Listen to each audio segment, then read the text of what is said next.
नमस्कार सभी को। उपस्थित हूँ मैं अमीरन उपन्यास का 7वां भाग लेकर। सुनिएगा। बड़ा मनोरम प्रस्ताव किया तुमने, कहकर पांडे ने हारमोनियम संभाली और शिव विवाह का पूरा प्रसंग सस्वर पाठ करते हुए सुनाया। बीच बीच में अर्थ की बारीकियों को भी स्पष्ट किया। इसे सुनकर अमीरन झूम उठी। उसके रोम रोम में सात्विकता का संचार हो उठा।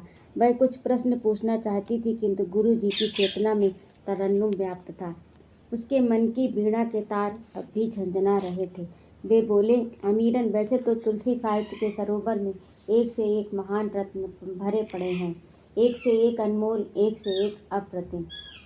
सभी संगीतात्मकता की कसौटी पर खरे उतरने वाले वाणिक मात्रिक दोनों प्रकार के छंदों का प्रयोग उन्होंने किया है, किंतु गेयता की दृष्टि से एक पद बड़ा रसीला और रमणीय है। शास्त्रीयता का पुट भी है। उसमें लयात्मकता और ध्वन्यात्मकता का अद्भुत संगम है। कौन सा पद है गुरुजी? मुझे भी बताइए। श्री रामचंद्र कृपाल भजवन वाला पद मुझे बहुत अच्छा लगता है, अमीरन बोली। हाँ, वह तो है ही, लेकिन एक और पद है, पहले इसे लिख लो, उसके बाद गाकर सुनाता हूँ मैं। पांडे ने ठुमक चलत रामचंद्र पाजत पैंजनिया वाला पद अमीरन को बोलकर लिखाया। फिर हारमोनियम खींची। अमीरन बोली, नहीं गुरुजी, अब से सारंगी पर सुनाइए। पांडे प्रसन्न हुए। अरे, सारंगी पर तो और भी अच्छा निकलेगा, कहकर उन्होंने सारंगी मिलाई। फिर जब पद पूरी लयात्मकता के साथ सुनाया तो वह भाव विभोर हो उठी। बोली, वाह गुरुजी, इस पद को सुनकर तो मेरा रोम रोम पुलकित हो उठा। राम का बाल रूप जैसे साकार हो उठा। मैं तो निहाल हो गई। पांडे बोले, अच्छा तुम ही बताओ, इस पद में कितनी ध्वन्यात्मकता पांडे बोले, अच्छा तुम ही बताओ, इस पद में कितनी रसात्मकता और रमणीयता है, उतनी किसी गजल में मिलेगी?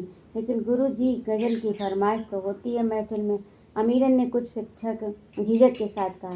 पांडे बोले, फरमाइश तो होती है, लेकिन फरमाइश का क्या?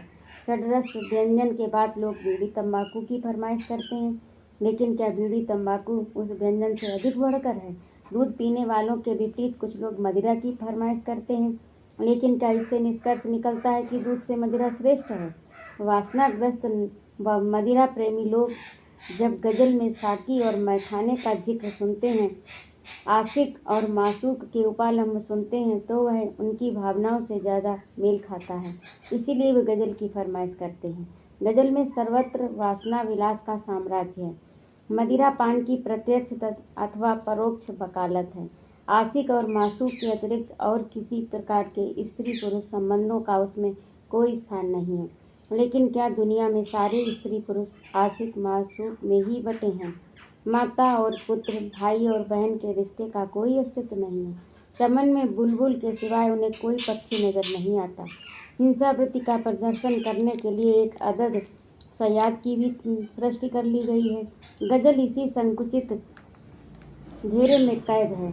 वैसे विधा गजल की उत्तम है, किंतु उसमें विचार और भाव क्षेत्र के विस्तार की आवश्यकता है।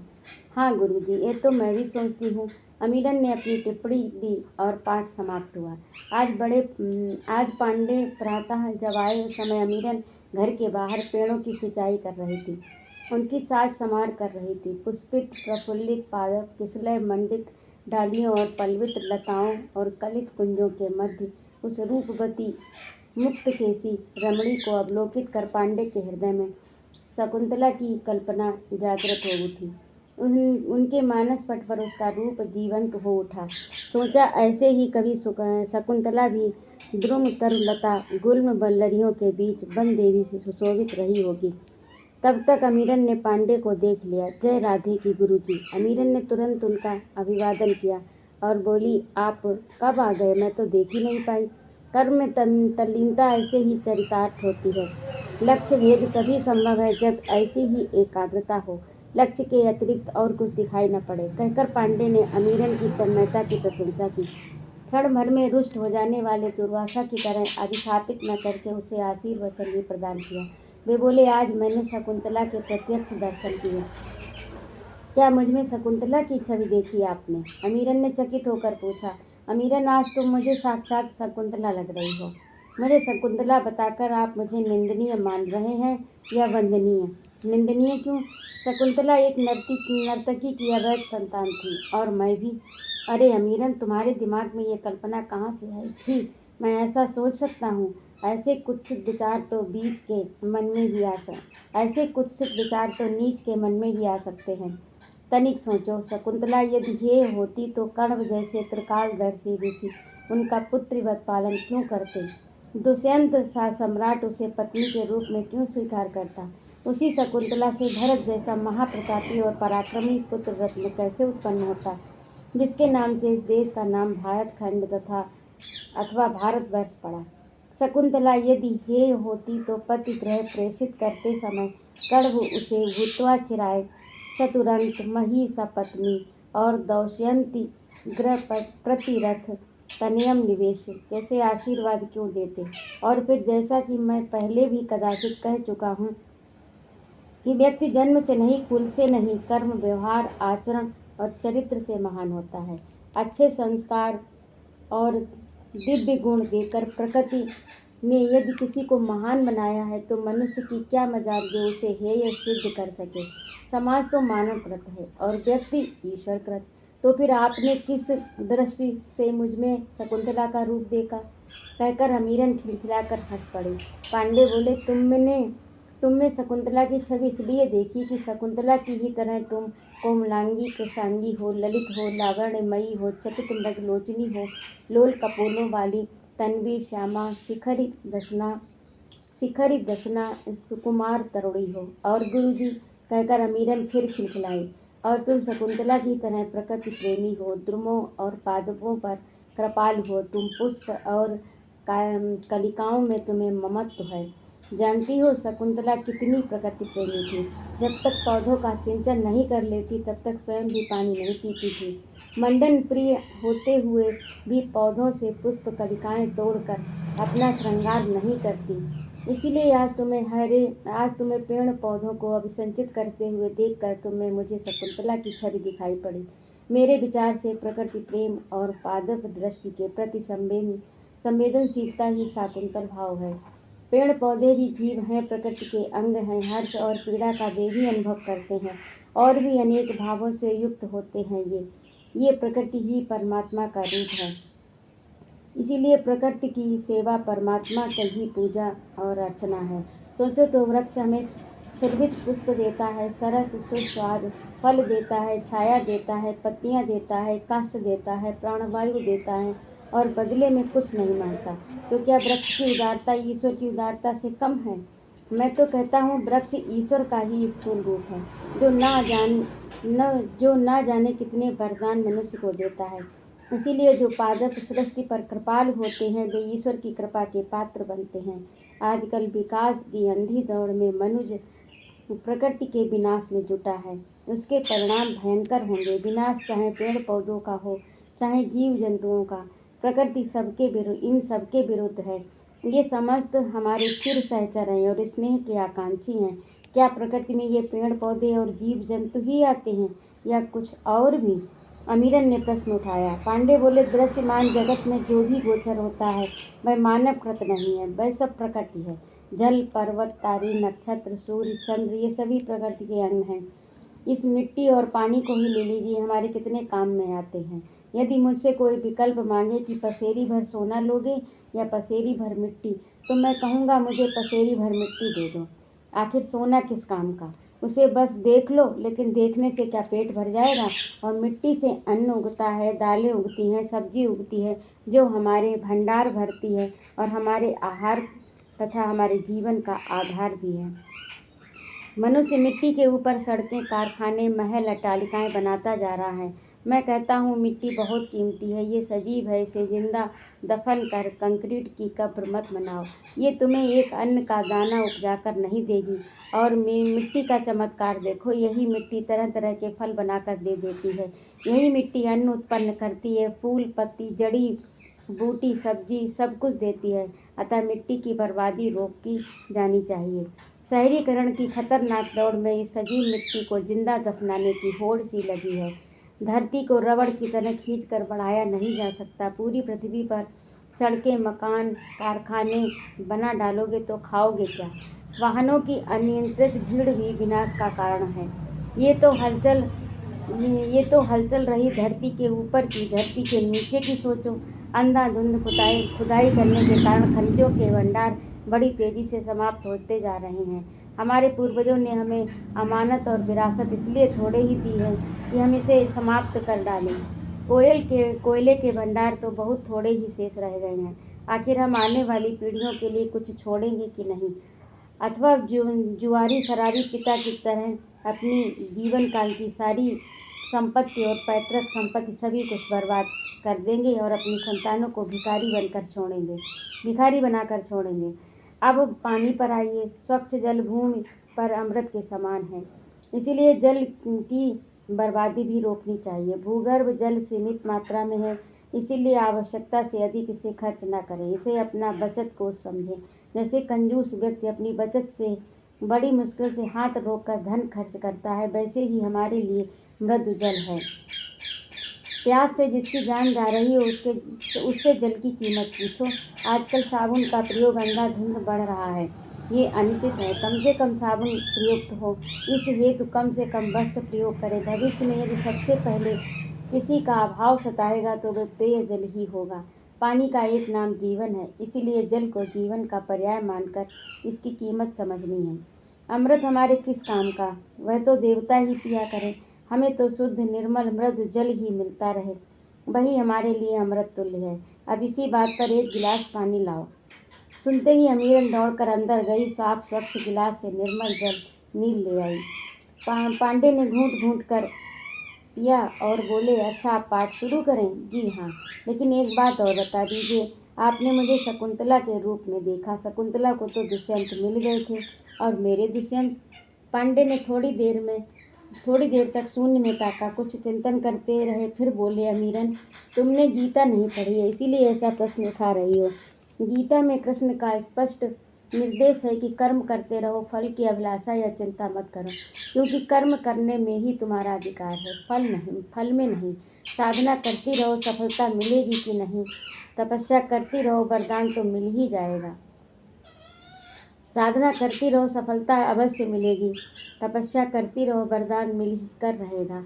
एक बात बताएं, जीवन में प्रेम का आकर्षण उत्पन्न करो, समर्पण की साधिका राधिका बनो, तुम्हारा कन्हैया तुम्हें अवश्य मिलेगा। अच्छा अब आओ, थोड़ा पाठ हो जाए।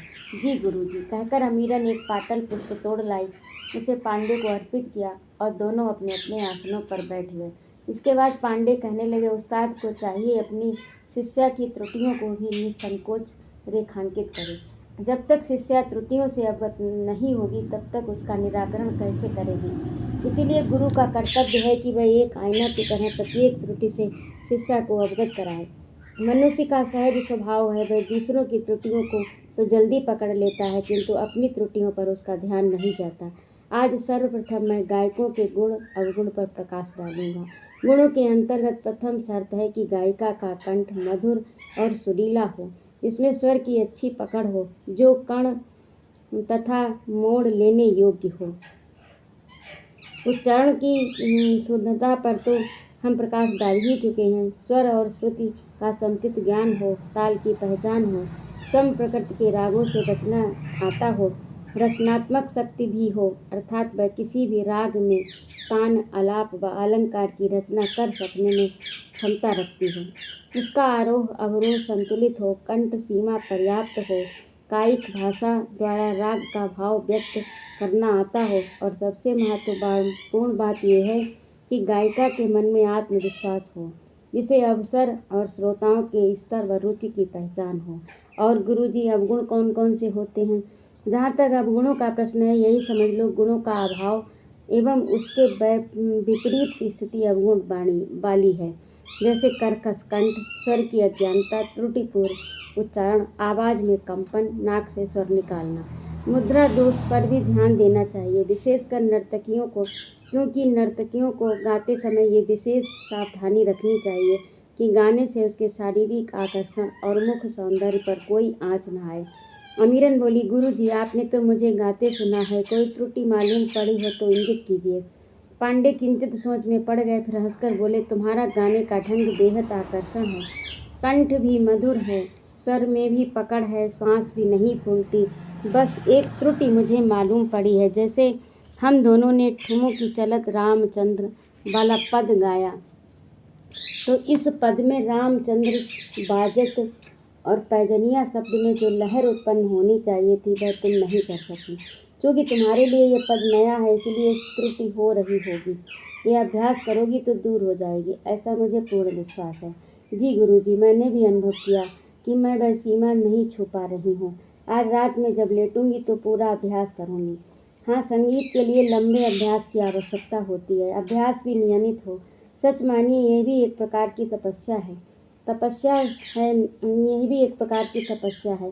तपस्या है नाद ब्रह्म की। ब्रह्म तो मृत्यु उपरांत मोक्ष प्रदान करता है, किंतु नाद ब्रह्म जीते जी मोक्ष प्रदान कर देता है। किसी गायक गायिका का गान सुनकर श्रोता वाह वाह कह उठे, समझो उसे मोक्ष मिल गया। इस मोक्ष का सुख ब्रह्मानंद के समकक्ष होता है। अमीरन पांडे की रचनावली को ध्यान से सुन रही थी। आनंद शब्द सुनकर उसके मुख का भाव अचानक परिवर्तित हुआ और उसके मुखमंडल पर विषाद की काली छाया उतर आई। वह उदास होकर बोली, गुरुजी, आप आनंद और ब्रह्मानंद की बात करते हैं, लेकिन मेरे जीवन में आनंद कहाँ? यह तो निरानंद ही निरानंद है। यहाँ तो निरानंद ही निरानंद है। क्यों? क्या अभाव है तुम्हें? क्या कष्ट है तुम्हारे जीवन में? कष्ट ही कष्ट है गुरुजी। एक तो ईश्वर ने नारी की योनि में जन्म दिया। नारी जीवन वैसे ही दास्ता का प्रतीक है। मेरी तो छोड़िए, शेष नारियों की दशा समाज में देख लीजिए। पुत्रों की अपेक्षा पुत्री कितनी उपेक्षित रहती है। पुत्र प्राप्ति के सब आकांक्षी रहते हैं। पुत्री का जन्म पूरे परिवार के मुख का जायका बिगाड़ देता है। खेत में खरपतवार की तरह परिवार में पुत्री अनपेक्षित ही उत्पन्न हो जाती है। असिंचित अपोषित रहकर भी बेशरम बेल की तरह बढ़ती रहती है और अंततः विवाह करके इस खरपतवार को उखाड़ दिया जाता है। पत्नी के रूप में वह पति एवं ससुर के नियंत्रण पास में रहती है, फिर वृद्धावस्था में पुत्रों के आश्रित हो जाती है। नारी जीवन आदंत नियंत्रण की यंत्रणा का कथानक है। गोस्वामी जी ने भी लिखा है कि कत विधि रची नारी जगमाही, पराधीन सपने सुख नाही। कि ये दुर्दशा आज की ही बात नहीं है, प्राचीन समाज की कथाएं पुराणों में पढ़ने को भी मिल जाती हैं। नारी को ही अपना सतीत्व प्रमाणित करने के लिए अग्नि परीक्षा से गुजरना पड़ता है, पुरुष को नहीं।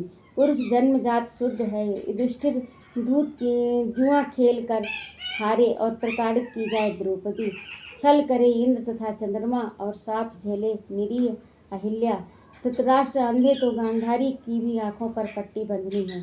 पुरुष की मृत्यु हो जाए तो पत्नी को उसके साथ सती होना है, और पत्नी की मृत्यु हो जाए तो एक और बारात की तैयारी शुरू हो जाती है। हाँ, ठीक कहती हो। और ये नारी की जो दशा मैंने बताई वह स्वस्थ समाज की है। अब मुझ जैसी नारी की दशा देखिए। नारी और फिर एक वैश्या, एक तो करेला दूजे नीम चढ़ा। आदर और सम्मान तो हम लोगों के लिए खरगोश के सींग के समान दुर्लभ है। जब तक वैश्या युवा है उसे दृश्या भोग्या पर्ण विलासिनी होकर जीना पड़ता है। जैसे गुड़ की ढेली पर डिंगारे मंडराते रहते हैं, वैसे ही वासनापूर्ण दृष्टि से लोग हमारे चारों ओर मंडराते तो हैं, किंतु उनके हृदय में ना तो हमारे प्रति प्रेम है, ना सहानुभूति, न संवेदना और न सद्भावना। उपहास, व्यंग और मनोरंजन का साधन बने रहते हैं हम सब। सामने तो हमें ललचाई दृष्टि से देखते हैं, किंतु हृदय में हीयता और उपहास का ही भाव हमारे लिए पाले रहते हैं। जब हमारा यौवन ढलने लगता है तो हमारी स्थिति श्रमिक से भी बदतर हो जाती है। श्रमिक को तो काम मिल जाता है, लेकिन हमें तो वह भी नहीं मिलता। ना तो हमारे विषय में शासन चिंतनशील है और न समाज। यदि मिलती है तो दोनों में प्रताड़ना और जलालत और बेइज्जती। ये था अमीरन उपन्यास का 7वां भाग। आपको कैसा लगा कमेंट करके ज़रूर बताइएगा। धन्यवाद। सादर नमस्कार।